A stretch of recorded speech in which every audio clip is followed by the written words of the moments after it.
At what point is an image so edited that it can no longer be considered a photograph? I have come to believe that this is a philosophical conundrum. There is no single line between photograph and non-photograph, no definition to be defined and defended once and for all in a way that we can all agree is logical. And I say this with certainty.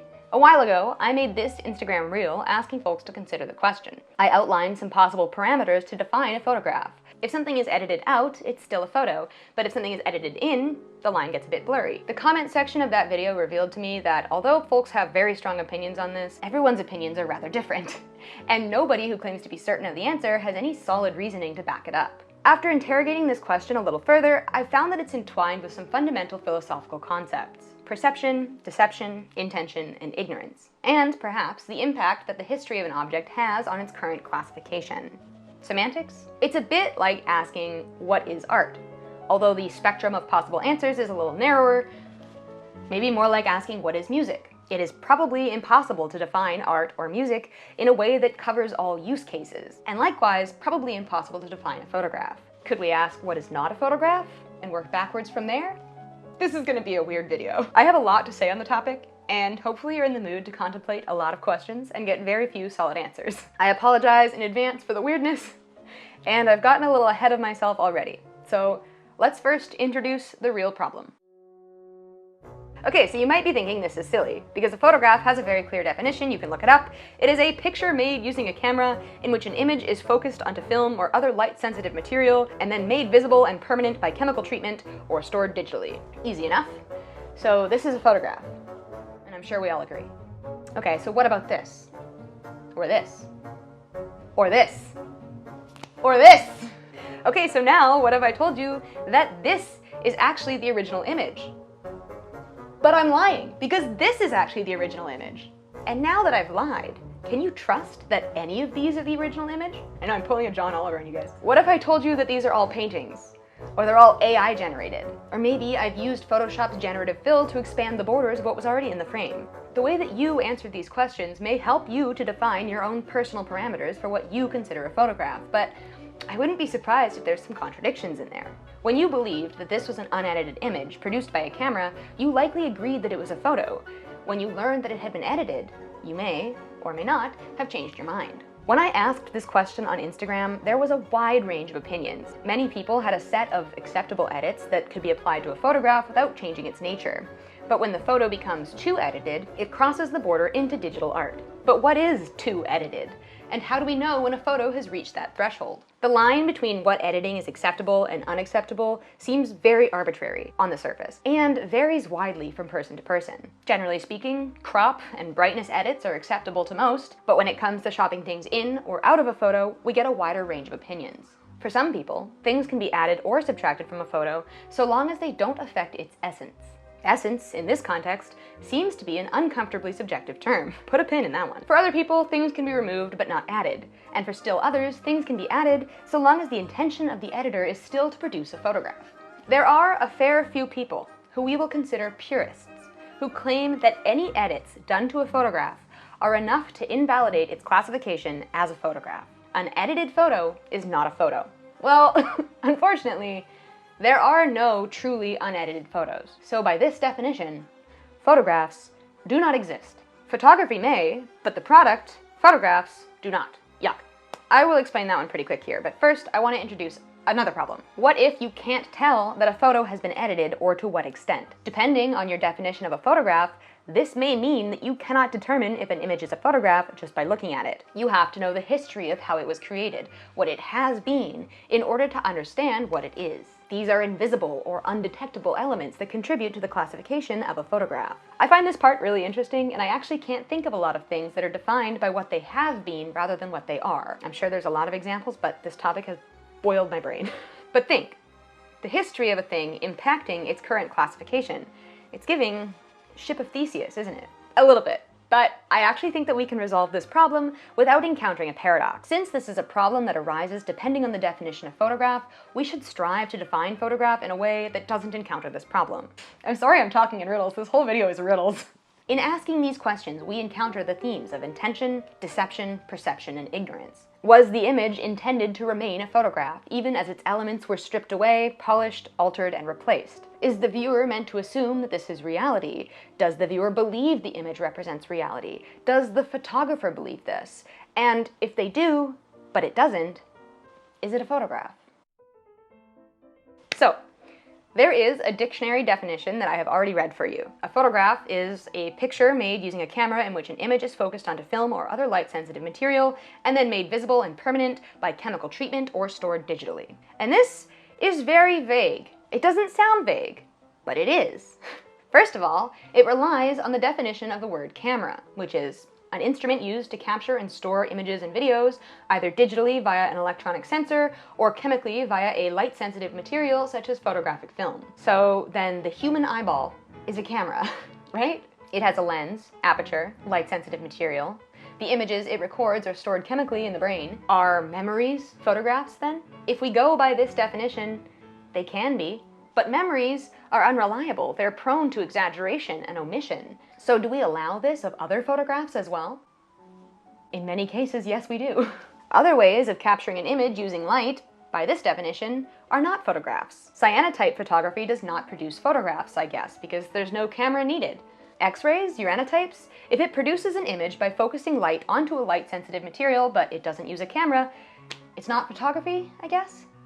I don't like that. But if you really interrogate the beliefs of the purists, those who believe that any and all editing is enough to corrupt the qualities that make a photograph, by their definitions, these cameraless photos are probably the closest the one can come to producing a true photograph, because the camera itself is often an implement for altering the image. And since a photograph, by definition, requires a camera, a true, pure photograph, by the purist standards, cannot exist. They wouldn't agree with that.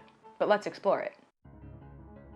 If you take a photo on film, the way that you develop it is a way of editing the photo. What chemicals you use, how long you expose the film to them. It's impossible to develop a photo without making a decision about how long to leave it in the developer, just for example, which will have an impact on the brightness of the image. Your choice of film or photographic medium will also have an impact.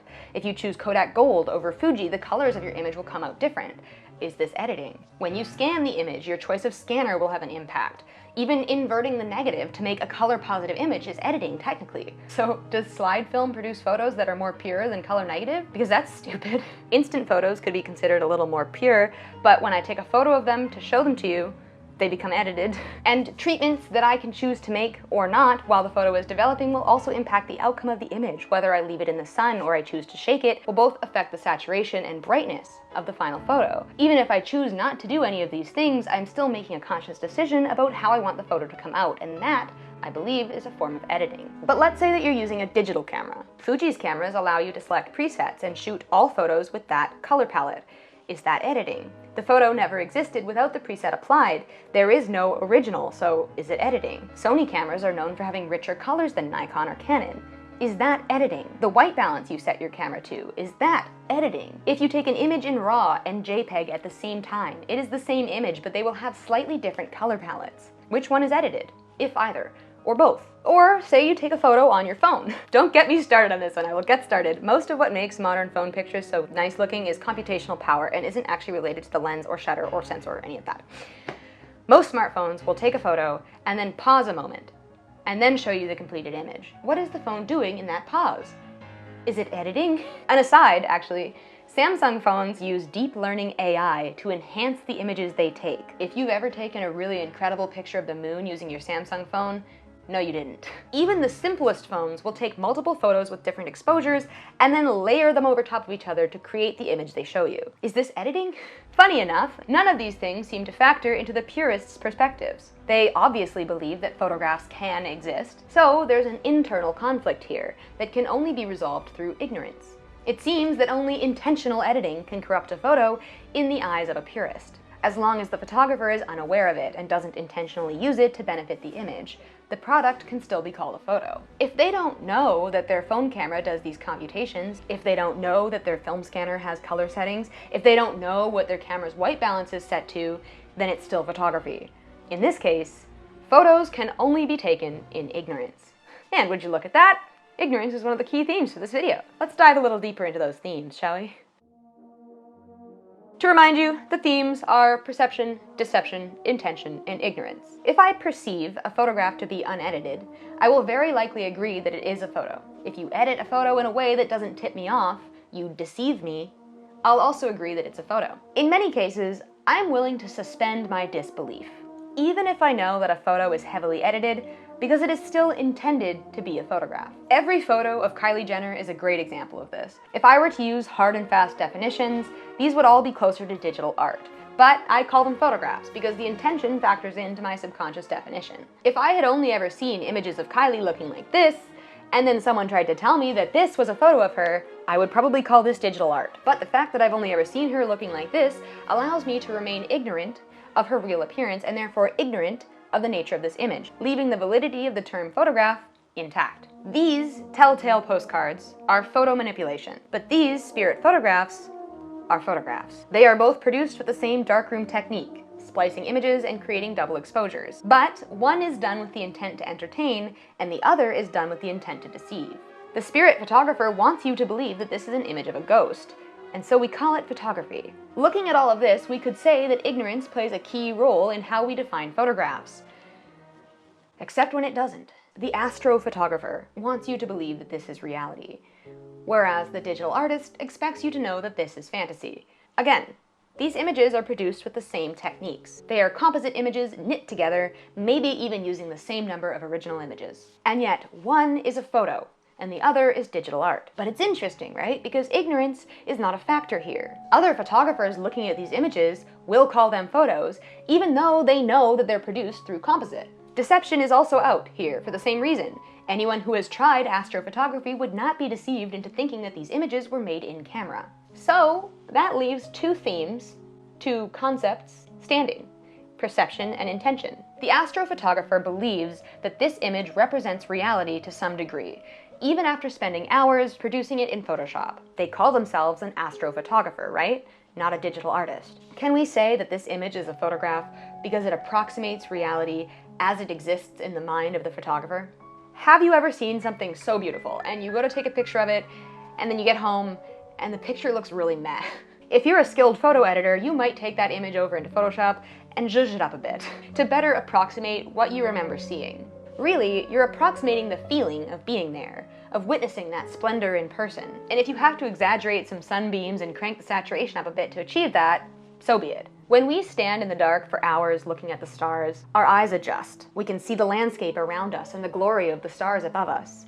If we take a picture and we find that the landscape is completely blacked out, is it such a crime to take another picture that properly exposes the foreground and then layer them over top of each other in post to better approximate what we saw, or at least what we thought we could see? In my opinion, if photography is an art form, then it must be allowed to capture reality in a way that is more true to our own human experience than what is possible through an objective lens. Our memories are prone to exaggeration and omission, so we edit photos to better align with this perception.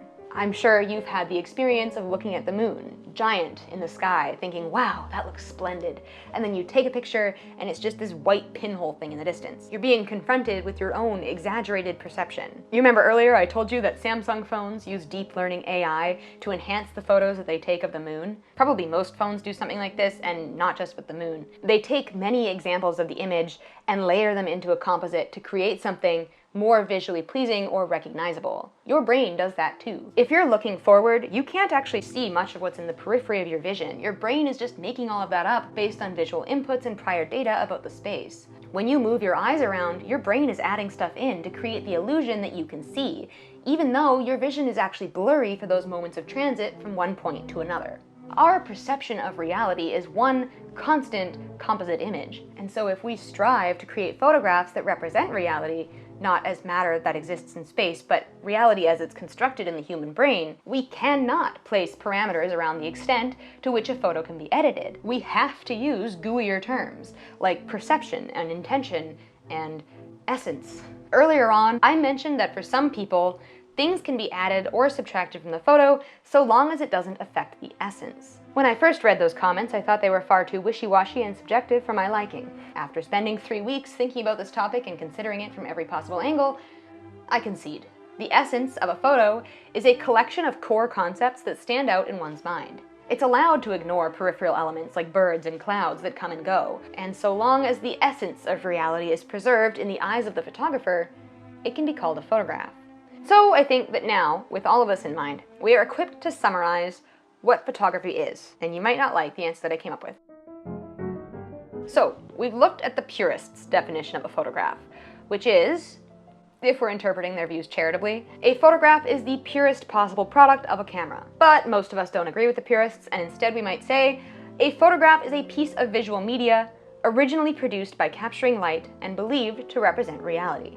These definitions are distinct, often incompatible with each other, as we've seen, but I think they both have their functions. I think photograph must be defined in two ways. The first definition covers the technical or practical applications of photography, photography as a tool for transcribing material reality, and the second definition covers artistic applications, photography as a tool for making art. This makes sense to me, because photography has two very distinct purposes: documentary versus creativity. And the fun, unique part of the art is when it does both at the same time. I think I'll just have to make peace with the fact that the definition of a photograph changes depending on the purpose of the image, depending on the intention of the photographer. Very philosophical, indeed. And now that we have a somewhat satisfactory answer to the thesis question, let's do what all good essays do and go on for a few more pages about related questions instead of taking the opportunity to conclude it all with a nice little bow. Let's talk about AI imagery. You thought I wasn't going to mention it. Well, here it is. Okay, so I went on for a bit about how our brains take a bunch of images and put them together to complete a picture of what we are seeing, and how our reality is one long, continuous composite image. And if you're a dickhead, you might have been thinking, well, that's what AI does too, isn't it? So, if photographs are allowed to be made up of many images all stitched together, as with the example of astrophotography, then can AI images be called photos? I hate this question, because I firmly believe that they are not, and yet I struggle to find a justification for that position within the logic of the definitions of photograph that I have explained so far. I said earlier that by the dictionary definition of a photograph, memories can be a photograph. So then, can we think of AI images as something more like a dream? A series of images collected from the world, compiled into something new, or often something that so closely approximates reality that we might be fooled into believing it. But why, then, could a memory be a photograph, but a dream can't? I've just been thinking about this for way too long. I'd like to come back to the theme of intention to confront this one. A photographer must intend for an image to represent reality in order for it to be considered a photograph. And with both the generative AI that's done externally through computation and the generative action of one's subconscious mind, there is no intention in the process. At least not intention to create a photograph. So maybe we can resolve it this way. But I'm sure there are AI photographers out there who would find some way to disagree. Perhaps in saying that the typing of a specific prompt indicates intention. Why should it matter if the assembling of images is done manually by a human or automatically by computation if the end result is the same? I don't know. I'm sure there's a really good reason, but I'm done thinking about this topic, and that is a great one for a future video. Thank you all so much for watching. This video took quite a while to put together. I'm sorry I've been teasing a video essay for like 2 months. But it's mostly because there were so many branching paths to consider and questions to pose, etc. Sorry that this was more philosophical than educational. I don't know what you expected from the title, but hopefully it was interesting nonetheless. I'm really interested to hear your thoughts on this topic down in the comment section below. Let me know what you think, if there's any questions I didn't answer, if there's any logical inconsistencies in the answers that I did give. And don't forget to leave a like, share it with your friends, add it to your watch later list. I think all that helps with the algorithm. I really appreciate it. If you want to support my channel more directly, you can click the link in the description below to buy me a coffee.